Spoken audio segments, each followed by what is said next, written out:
On this day, 10 years ago, Pokemon X and Y released. Now, it was technically yesterday, but this was 2013. No one was out there getting Japanese copies of Pokemon games. However, this is what started it all with my career in Pokemon and inspired me to start doing competitive movesets a few days later. So, Klefki, when like all the leaks came out and all the Pokemon and Dex images came out, Klefki was just like one of the coolest Pokemon ever to me. I saw Spectral Keyring and I was down with it. So it was what I was like inspired to talk about the most. Prankster. We got a new Prankster Pokemon. That's going to be crazy. And that happened October 16th. But this also wasn't the start of my YouTube channel. That was a few months earlier, like half a year doing Minecraft. So we're like kinda a decade of Verlisify, but it's mostly from Pokemon X and Y. However, this also isn't technically what started it all, because I've been playing competitive Pokemon since Generation 4, and I've been playing Pokemon my whole life. But just like X and Y, so many people coming in, the renaissance of Pokemon, that made me go, wait a second, I'm really good at Pokemon. I know what I'm talking about. I'm just like the best in the world.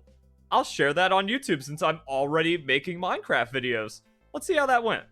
Hey guys, Verlis here, and I've been doing a lot of meta-analysis because I just love the Pokemon metagame and I love making it so much more interesting. See? I was already in it. I went undefeated at regionals with an actual official Pokemon regionals. I went undefeated with a Snorlax, a Dunsparce, an Ambipom, and a Drifblim. Yo, I have not watched this video in so many years. Dang, I came in hot. I was like, yo, I know my shit. Here's why. Let's talk about one of my favorite Pokemon. People didn't know what to do about it, and you guys might not know what to do with or against it, but that's for a later show. Which did happen, so I was already planning Pokemon content. Let's go. Right now, I'm talking about the Keyring. Klefki is hilarious, and I love him. When I first saw like the leaked image of him before the game even came out, I think that's the image right there. This guy's gonna be awesome, and I need to make him work. We have like a Spectral, because I thought he might have been a Ghost type. We have a Spectral Keyring, and then I found out he had Prankster, and I'm like, oh, this guy's on my team. Because he looks badass. I love his design, honestly. So, I've been looking at his stats. They're low, and they're not happy. But if you play around them really well, and give, like, some obscure spreads, and really try to make his EVs balance himself out, you can make it work.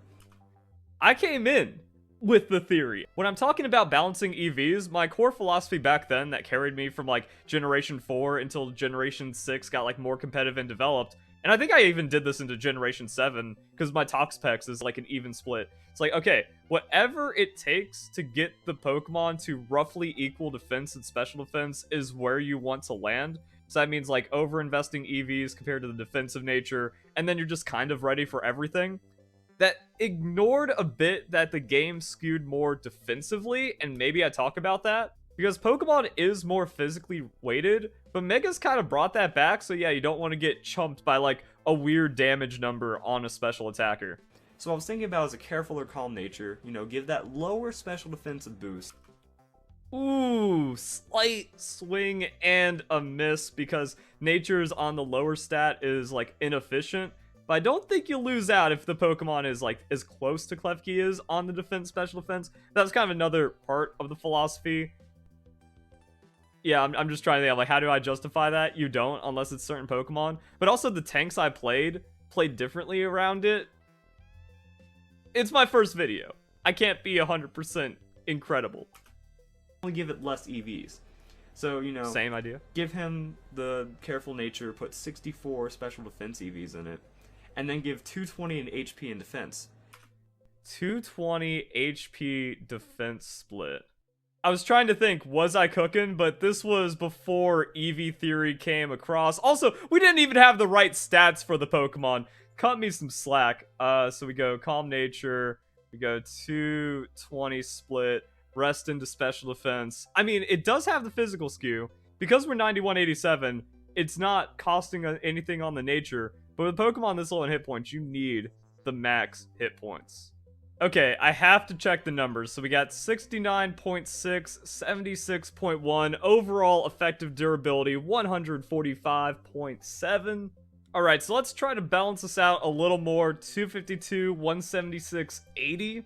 Is that where we're at? So that's going to be 71, 73.5. So that's going to be 144.5. So we can kind of see the proto damage theory where I was going for something in the video, but this was before I started tinkering around with like damage calculations and getting like the perfect values and figuring everything out like I do now.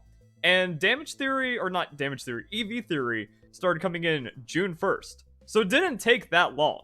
This was me just being a little too cute with EVs because the theory was not hammered out, but we got there. This should round him out to about 260 defense, 260 special defense, and 280, I would really hope, maybe more, for health. We didn't have the numbers and or when you do something like that, Showdown being the way it was. A pseudo tank, but he's a prankster, and he's the only prankster that can learn dual screens. So you see a Pokemon or a really like heavy offensive start, so then you go reflect. Well, now you just doubled his durability, which is making sure he stays out for an extra turn.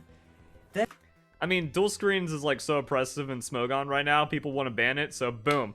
Verlisify always right. I was just ahead on it, even though it's not like I was like, oh, prankster dual screens, so good. But I mean, this was like within the first week of Pokemon X and Y. I was like, hey, here's some EV optimization on Klefki, and then you dual screens, and you kind of win. And then like prankster, swagger, thunderwave, foul play needed nerfs. Kind of cool. Light screen, if it's really like if you want a really strong setup, or if you just want to really start harassing your opponent, throw out a thunderwave. Thunderwave. And now you're set up to start using foul play. So if you didn't catch that, I just really.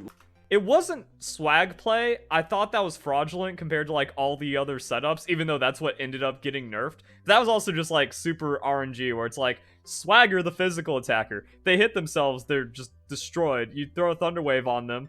Also paralysis being stronger by cutting their speed not in half, but by 75%. So it was much more destructive right there. The swag play Klefki just really being that coin flip, do I win the game kind of strategy. Where like, yeah, you swagger the opponent, doesn't matter what it is, they hit themselves, Thunder Wave. Well, now they just don't get to act because of paralysis and confusion, the parafusion, and then you're faster than them without Prankster, so foul play takes them out. That's how you coin flip it back then. Listed off my moveset really fast. Reflect, Light Screen, Thunder Wave, Foul Play. Boom. Foul Play makes it to where your Pokemon is hitting themselves with a 95 power Dark move. People didn't know that. It's kind of awesome. So 400 attack Garchomp is going to maybe one-shot himself by uppercutting himself in the jaw. Not that much damage. I think that's pretty wicked from a Keywing. So now you have this dude that can beat up, set up, and just nut up. It's going to be hilarious.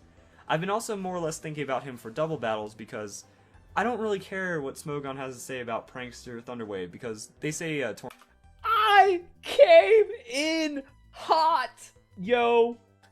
I came in. I went undefeated regionals with my tank setup, and Smogon bad.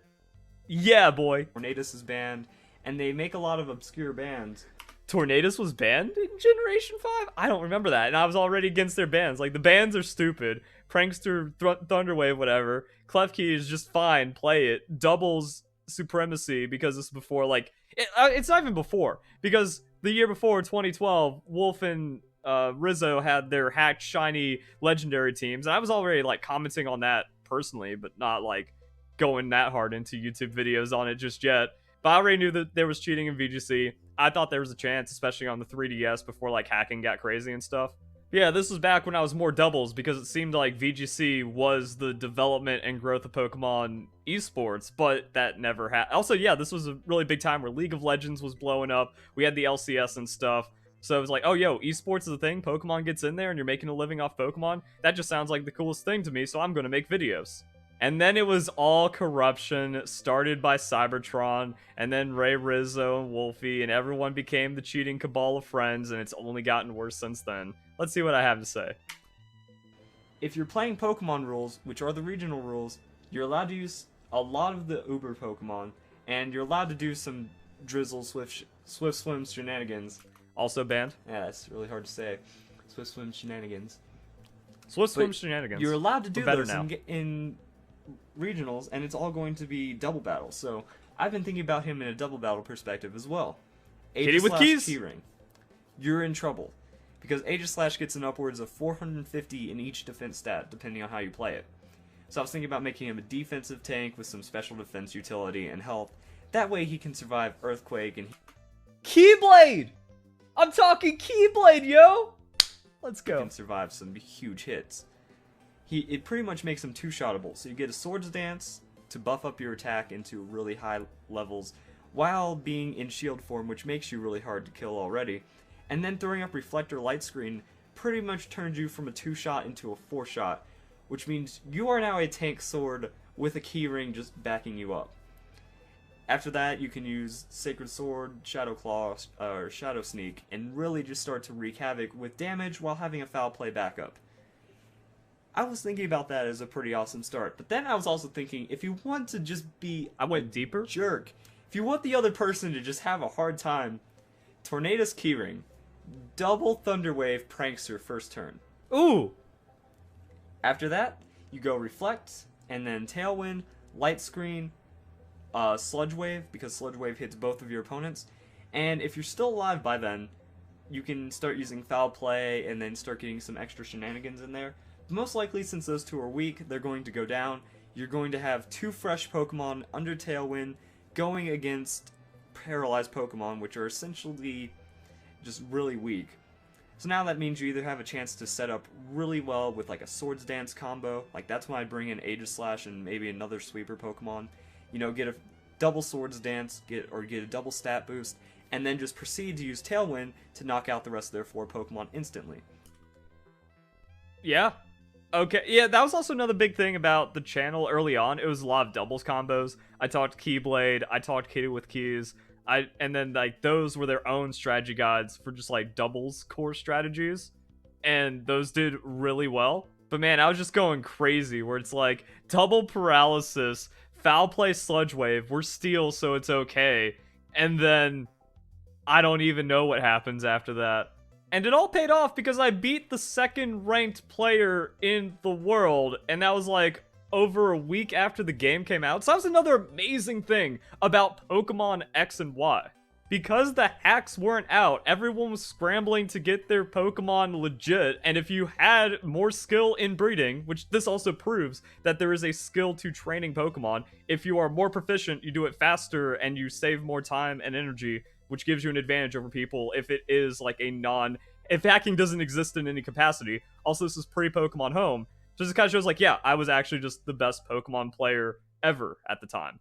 And I did it with Keyblade. Also, I miss battle replays more and more every day.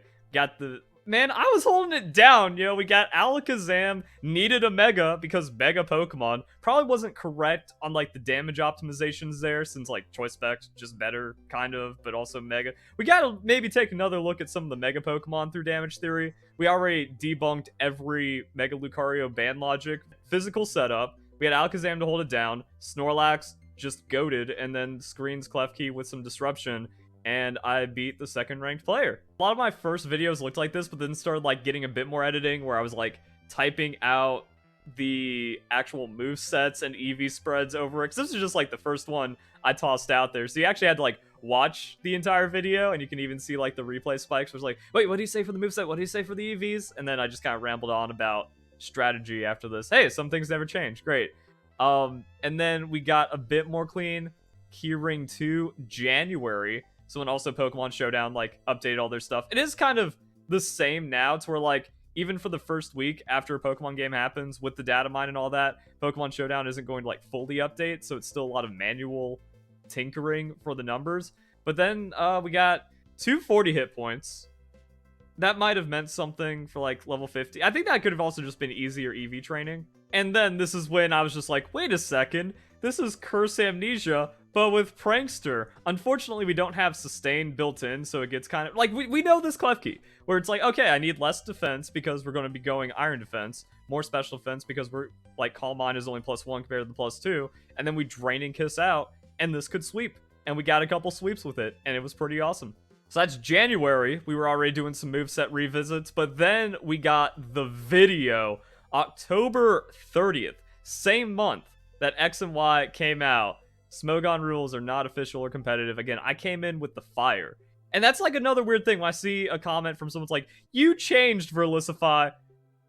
I just wonder, like, where, dude? Because I came in against Smogon because they were always bad. I hated it back in Generation 4 when I'm trying to play Pokemon games and all the Smogon players are harassing me because I'm trying to stick to at least real Pokemon rules. Just, okay, let's take the doubles rules and go singles. You have a problem with that because you can't win Pokemon, you need to ban Garchomp, Oko, and Evasion and stuff because you're trash back then?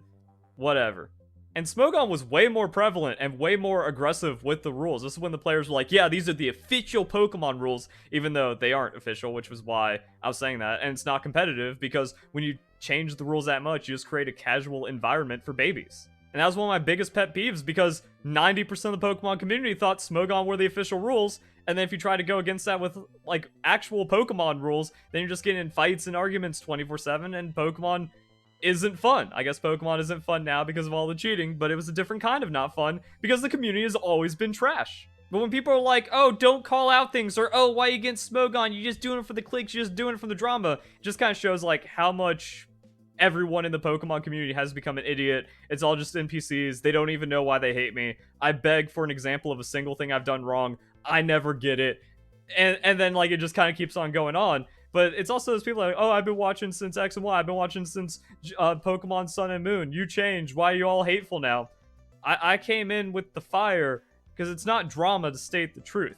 It's not negativity to talk about problems. Don't shoot the messenger. It's not my fault the Pokemon community is the worst community and was showing to be the worst community back then. I just call out the issues, and that's me being the only positive force, the only good force in Pokemon, and I was doing it back then a decade ago. And as we kind of like showed when I was going over my ban logic and stuff with the Smogon, it's like, I was like 85-90% of the way there with like getting the arguments down, knowing what I'm talking about, wasn't as clean, wasn't as crisp, because that's only like 6 months, a bit more into YouTube at this point. But yeah, like, we had it down, and look at this, like, that is rookie, that is alpha. Now, maybe not alpha. Minecraft is alpha. This is like beta version 2 Verlisify coming in. Face cam, confident, going over what's going down. I always had it, and the Pokemon community just cannot cope with that. This was before cope was the thing. We were saying deal. The Pokemon community could not deal with this, and then like just all the hate, lies, attacks, slander from there. I was also calling out creators. I'm like, hey, you guys are just completely useless, and without hacking in your Pokemon, you have no content, Shofu. And that got them all upset, but it's like, yo, I was against cheating then. Cybertron came in trying to slander me. Pokeaim. It's just, oh, like, everyone was a bad actor back then, too. I was the only one that's like, hey, let's play, like, real Pokemon, and let's be more diverse with the strategies, and let's not bully people like Smogon. And then that got me hated for a decade, and it just got more and more deranged since then, since I've only gotten better at content. I've only gotten better at my arguments. And yeah, it's just really, really wild, huh? The funny thing is, I've been so consistent and so right for the last decade, and I was making the points back then, I had the fire back then, I've kept it till now, to where there really isn't like a nostalgia kind of thing, or like, oh man, how things have changed, or like, oh, look at you kind of thing. It's like, yeah, I've just gotten better the entire time. And people are like, oh, you're such a narcissist, you got such an ego. I mean, the facts are there. Yeah, we got the video archive to prove it. If anything, every time I go back like this, I'm more proud of my old self than I expected, because I'm like, oh man, where's like the glaring moveset issue? Where's the major problem in my argument against Smogon?